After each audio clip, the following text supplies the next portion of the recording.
Hey, so I thought I'd go ahead and do a another video on my go-to bushcraft stuff. And this one is going to be my fishing kit. I like to carry a fishing kit, and I have an active fishing license. I get one every year, about March. And that allows me to, if I'm out on a hike or something, I can take a trek, or I can take opportunity of a fishing hole. And I've been experimenting with different things. A few years ago, the pocket fishing kits, the little tubes that, you can store your tackle inside and you cap off both ends and stuff, were real popular. And I do have one, and it's actually really useful. I actually was on a fishing kick this last week. I had a 3-day weekend, and then I had the opportunity to take my son out over this last weekend. So I got out like 3 times in the last 7 days. And I played with multiple fishing methods, just traditional poles, the pocket fishing kit, and then my favorite, my daughter and my wife bought me this Star Wars tin because I'm a Star Wars fan. Quite some time ago, we ate all the mince out of it, and then I made another kit, a fishing kit out of it. And what it is it's actually modeled after your 18th century fishing gear. So if you looked up, like, say, George Washington's fishing kit, it's a tin with a couple spools of different string and stuff. And it's basically a hand line, or like a line that you could, either just cast out from the bank and hold in your hand, and or attached to like your traditional cane poles. And this is a pretty extensive kit. This is about 15 foot of cord. It's just bank line you can get at Walmart. And then what I'll have is like, this is just another piece of cork, and I have artificial sinew wrapped around that. And I have a store-bought leader, but what I'd usually do is I'd go ahead and I buy my own hooks or find them at yard sales and stuff. Or I inherited a tackle box and there's a bunch of loose hooks in the bottom. So I'll use that artificial sinew the same way I used to sew.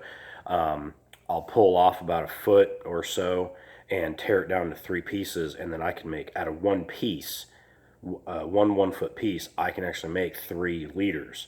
So if I've got a 5 foot, I just take my big roll of artificial sinew, pull off, one arm pull, which is about 5 foot, maybe a little bit more. And then I can cut that down, say, to 12 to 16 inches. And I can do that, 4 times. 4 times 3 is, 12. I can make 12 leaders out of that.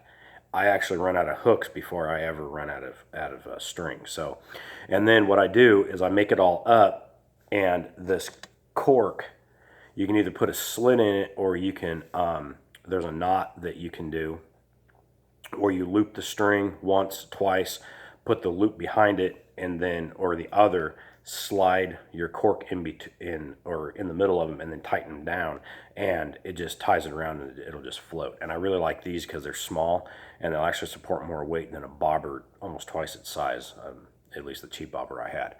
And then I'll have some like just your split shot in it.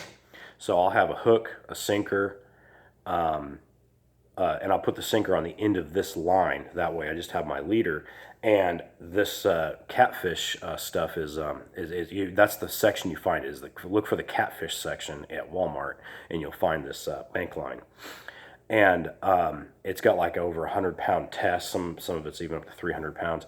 So if you get it hooked on a rock or something, you can yank it and you can snap your leader off, and you're only out your hook. So you have, and I still have my so like if you're bottom fishing, I still have my sinker, and whatever else I have attached to it. It's another sinker or a float. So now a lot of people would be like, well, why would you do this? Well, knowing how to do the old-fashioned stuff and improvising your own stuff also lends itself to crafting things in the field and in your survival deals. So with that, I made another one to go on my Tomahawk. And it just goes into, because I just had an empty Altoids Minis tin in this when I made my Tomahawk cover last year. I just made it to fit because I want my gear to be multi-purpose, and I just had some like extra fire starting stuff in there. So in this Altoids Minis tin, I have basically the same thing. I have a cork. I have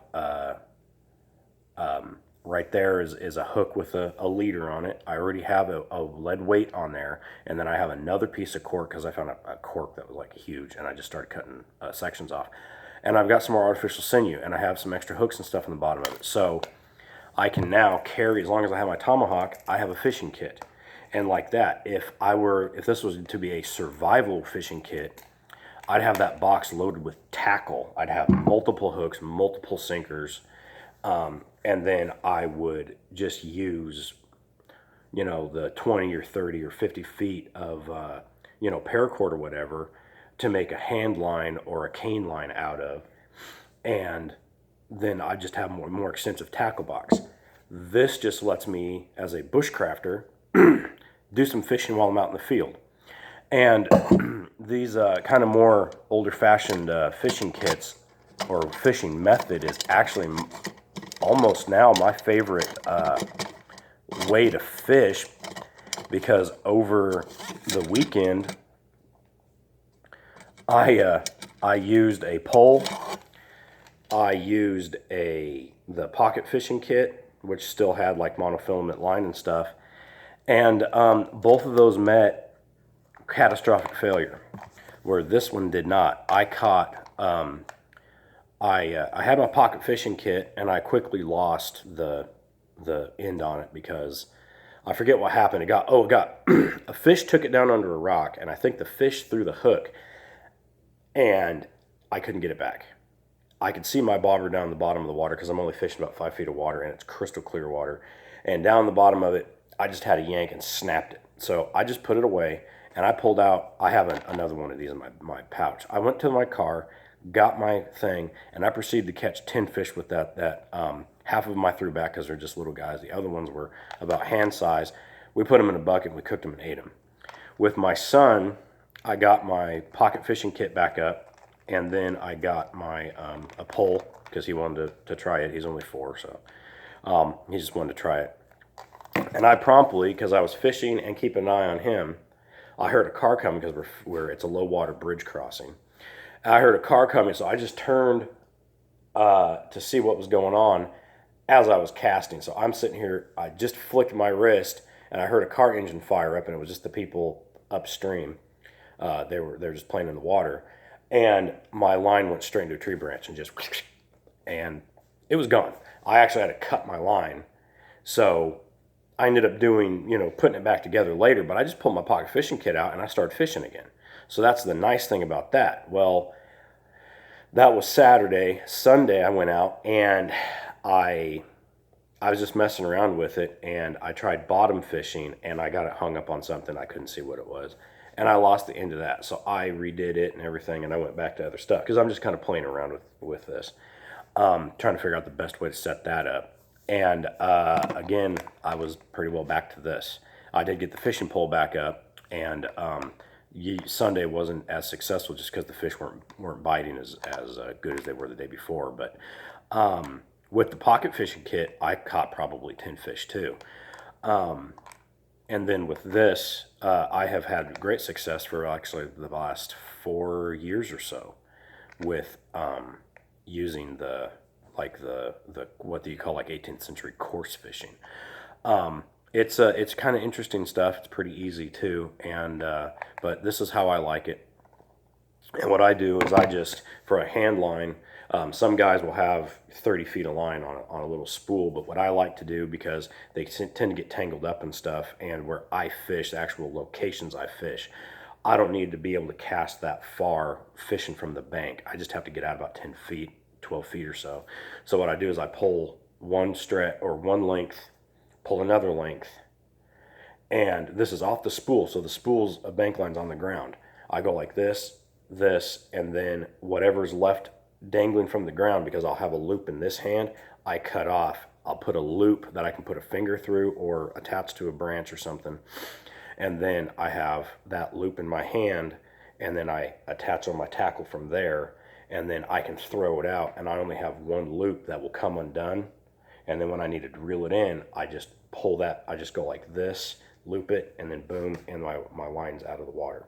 And I can, either check my bait or, pull the fish out. I can easily set that down, take the fish off the hook, rebait my hook, stand back up, set it back up, and throw it back out, and I can just catch fish, catch fish, catch fish. I've done it quite a few times, and it's pretty fun. So anyways, my go-to bushcraft gear is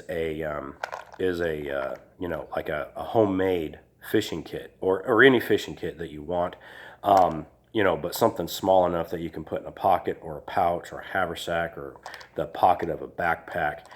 And then, you can improvise if you need to off the landscape or something like that, the kind of the rest of it. So anyways, that's that video, and I'm hoping to have some more here pretty soon.